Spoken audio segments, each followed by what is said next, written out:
Hey folks, how you doing? Hope everybody's doing great today. I'm glad to have you guys here on another episode of Andrew's Life.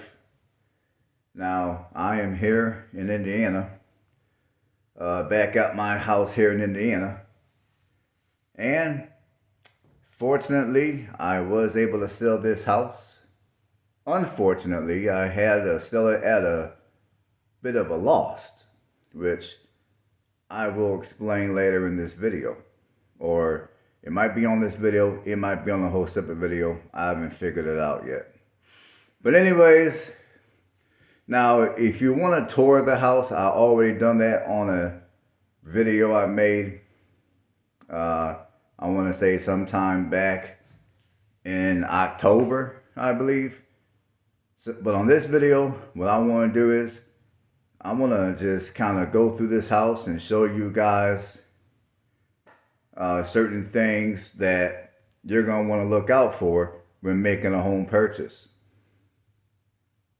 Now, I understand some of you who watch my channel, maybe you're into real estate investing, and that's cool. But this video that I'm going to make is going to primarily be for those who are looking to buy for personal reasons. And I guess it can be for investors too, I guess. But I just want to point out a few things that I just want to point out a few mistakes I made when buying this house. And hopefully I can help somebody out here to avoid making some of the mistakes I made and to avoid having to lose a crap ton of money like I'm getting ready to lose. So I'm going to turn the camera around and I'm going to walk through the house and I'm going to show you guys some of the mistakes I made when buying this house. So I'll see you in a second. Folks, we're going to start here at towards the front of the house. Now, for privacy reasons, for both me and the new owner, I'm not going to be doing no footage of the exterior. I'm going to still keep that same amount of respect for the new owner as I kept for myself when I was here. Now we're going to start with the first situation here. Now over here with the kitchen sink, I mean, you know, during the winter time, and I never had this happen to me before, but during the winter time, the drain, like we had a couple of days where it was like super cold, and during that time I was having issues with the drain. The drain froze on me and it didn't thaw out until the temperatures warmed up a tad. So now I want to let you guys know that I did conduct a full home inspection. I didn't just buy this house sight unseen, no inspection. I had an inspection done and I was here in person at the house throughout the entire process. I didn't just look it up online, buy the house, no inspection. No, I'm not that stupid. But the first issue, you know, this sink, I mean, and I'm assuming the reason why I was having drain problems is because the plumbing was old. The plumbing is old, not was, but is old. I mean, down there, if you look real close, I'm not sure how well this camera's gonna pick it up when it's online, but you got a mixture of PVC and the old galvanized down there. Now, if I were to keep this house, I would have went on ahead and replaced all the plumbing, but you know, we'll get to why I didn't in a second. And another thing is, this hot water heater, it's super small. I mean, it's like, I think it's maybe like a 20 gallon.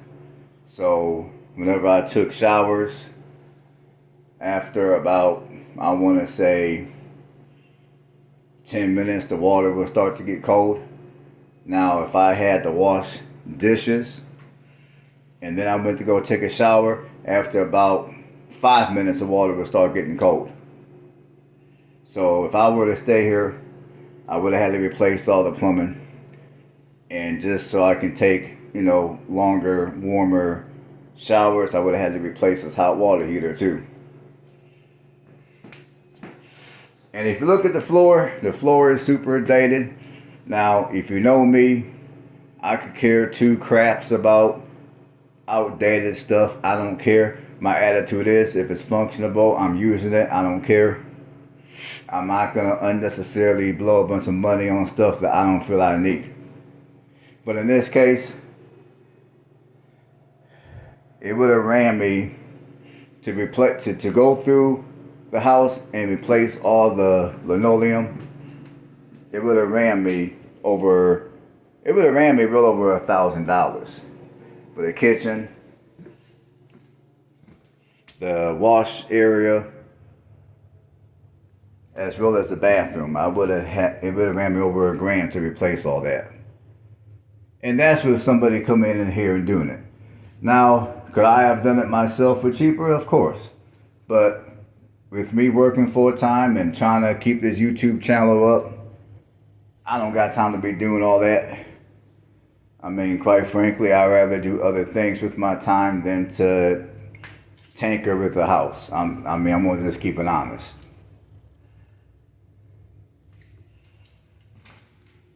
Now, this room up here, you can see some of the cracks.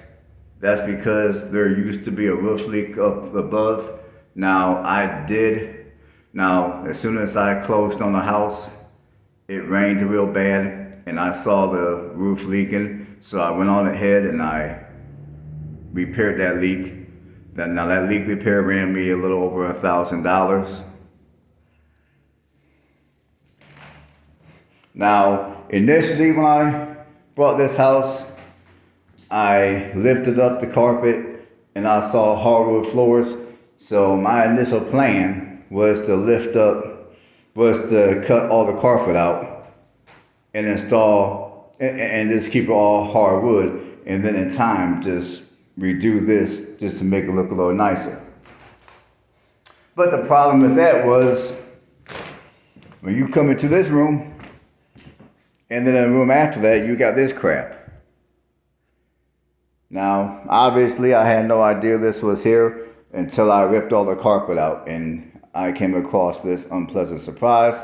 So due to this unpleasant surprise, the only choice that I had to do, the only choice I feel I had, was to throw down some carpet.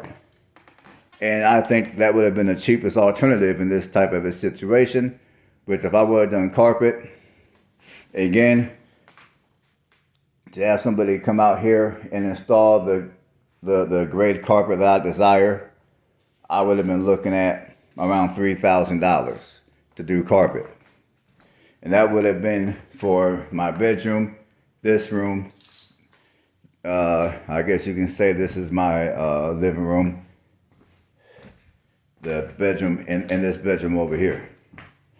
It would have ran a little over $1,000.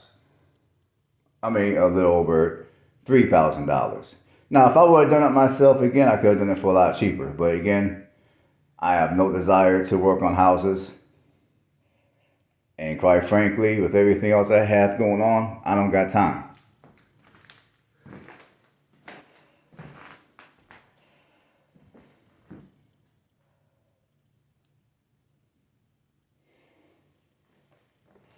Let's see what else here.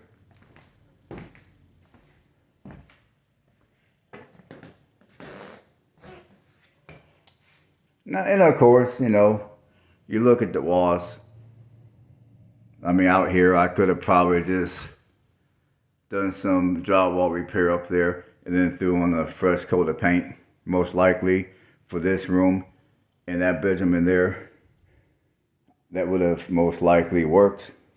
Now, for this bedroom, I would have had to actually peel off all the wallpaper. Because in this room, you got all this going on. So I would have had to peel all this off and maybe do some other type of wall repair before I would have been able to paint. Now, if I would have took it upon myself to do this, I probably could have done it for a lot cheaper than hiring somebody to do it for me. But again, like I've been telling you guys so far, I have no desire to do home repairs, and Even if I did, with my work schedule and just everything else I got going on, I just don't got time.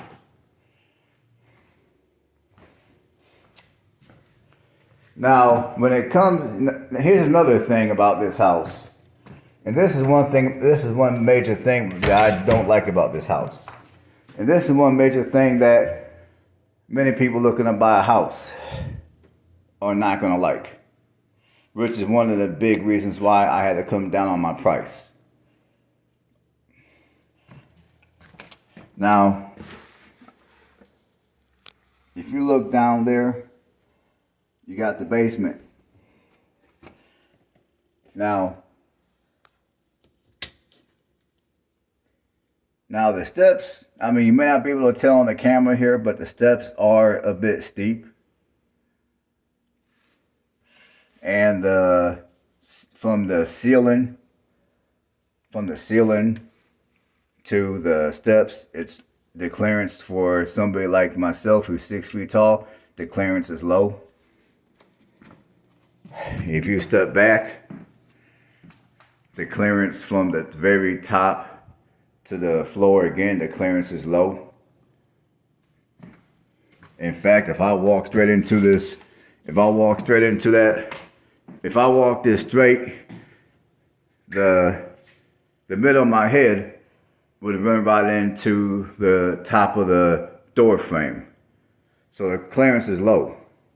And that's one thing which many people, when buying a house, are not going to like, especially if they're taller like myself.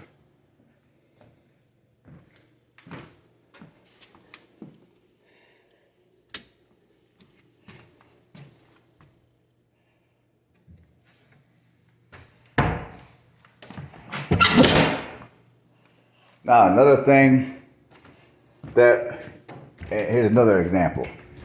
Now this goes upstairs to my attic, which if you wanted to, you put some elbow grease and plenty of money into it, you can actually turn this into one big room.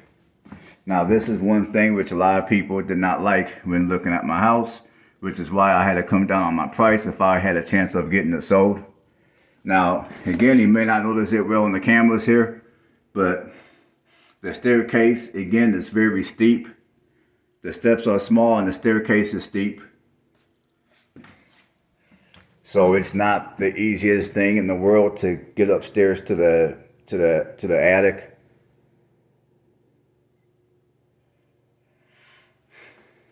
But we're gonna go upstairs because there's something up there I want to show you guys. So we're gonna go upstairs and I'm gonna show you guys what's going on. Okay, we're upstairs, we're in the attic. Now if you look around, you can see all the drywall. You can see all the drywall that has came down. Now I know for many of you that are watching, you're thinking, hey man, no problem. I'll just go ahead and make the repairs. Make it look nice. And yes, if I wanted to do that, I could have. But like I told you guys, don't got time and have no desire.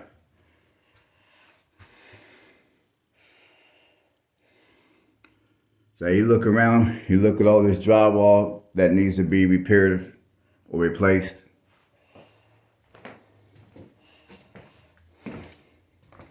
You come over here, you can see some water damage or moisture damage, because moisture damage. And this right here is another huge reason why I had to come down on my housing, why I had to come down on the price.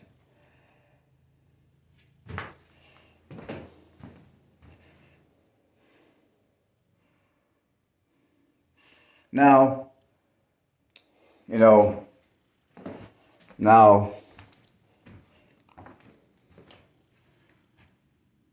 and I'm going to guess if with everything that I'm showing you guys about this house,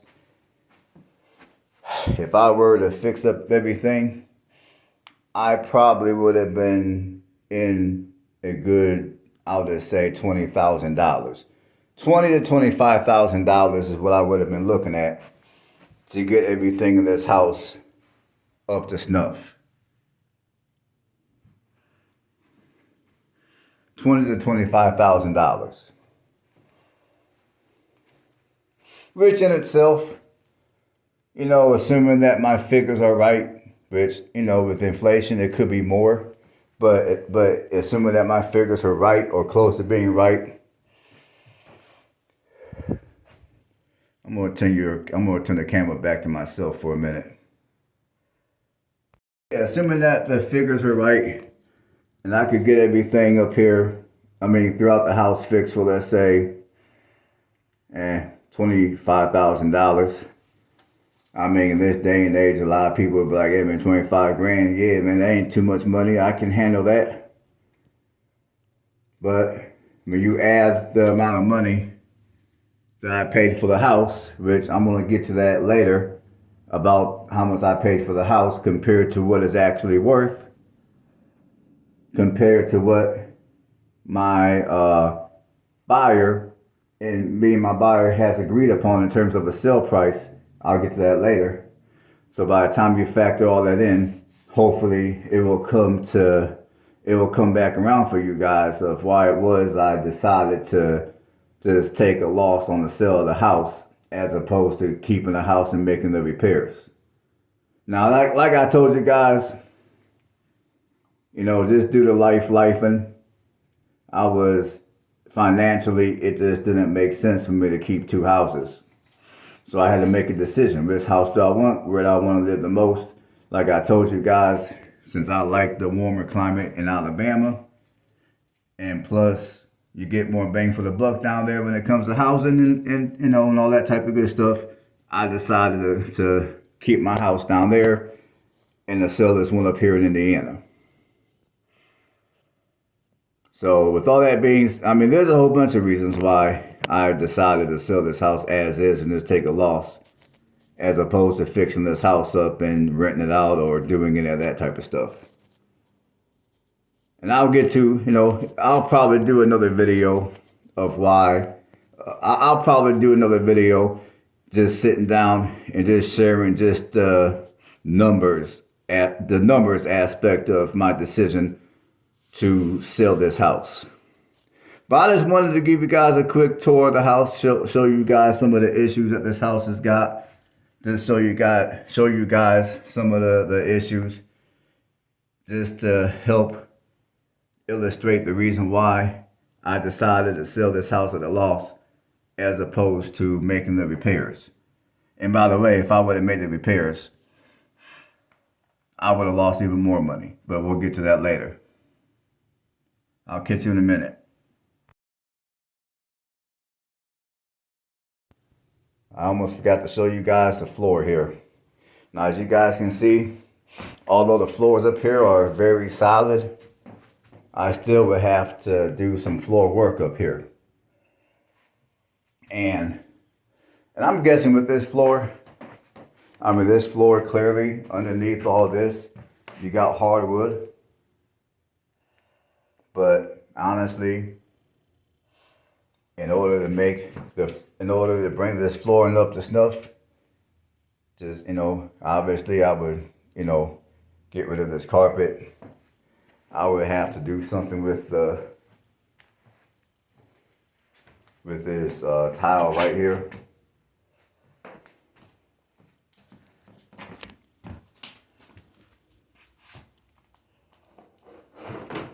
It looks like I got all hardwood underneath it, so it's possible that I wouldn't have to do much up here. Just pull this crap up and I would have some nice hardwood underneath it. Now again, on this side, I don't know what's going on. I could be in for another surprise under this nasty carpet, just like I was downstairs. I don't know.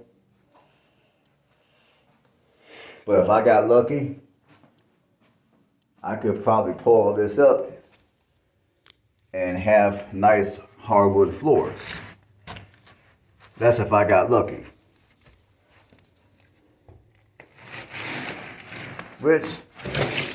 So the flooring up here may not be too expensive, Maybe I might spend, now if I wanted to put carpet up here, again, I'm probably looking at another, if I had to take a guess, I would say carpet up here would probably run me another couple of grand.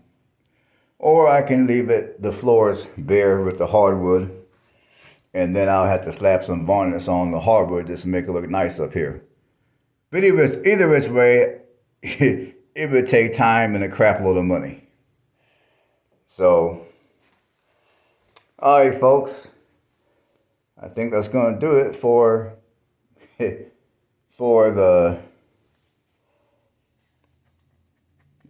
financial aspect. I don't know what I'm saying. I think that's going to do it for this part of the video. I'm probably going to go ahead and do another video, just sitting down and going over the math, the number aspect of my decision. So that's all I got to show you on this one.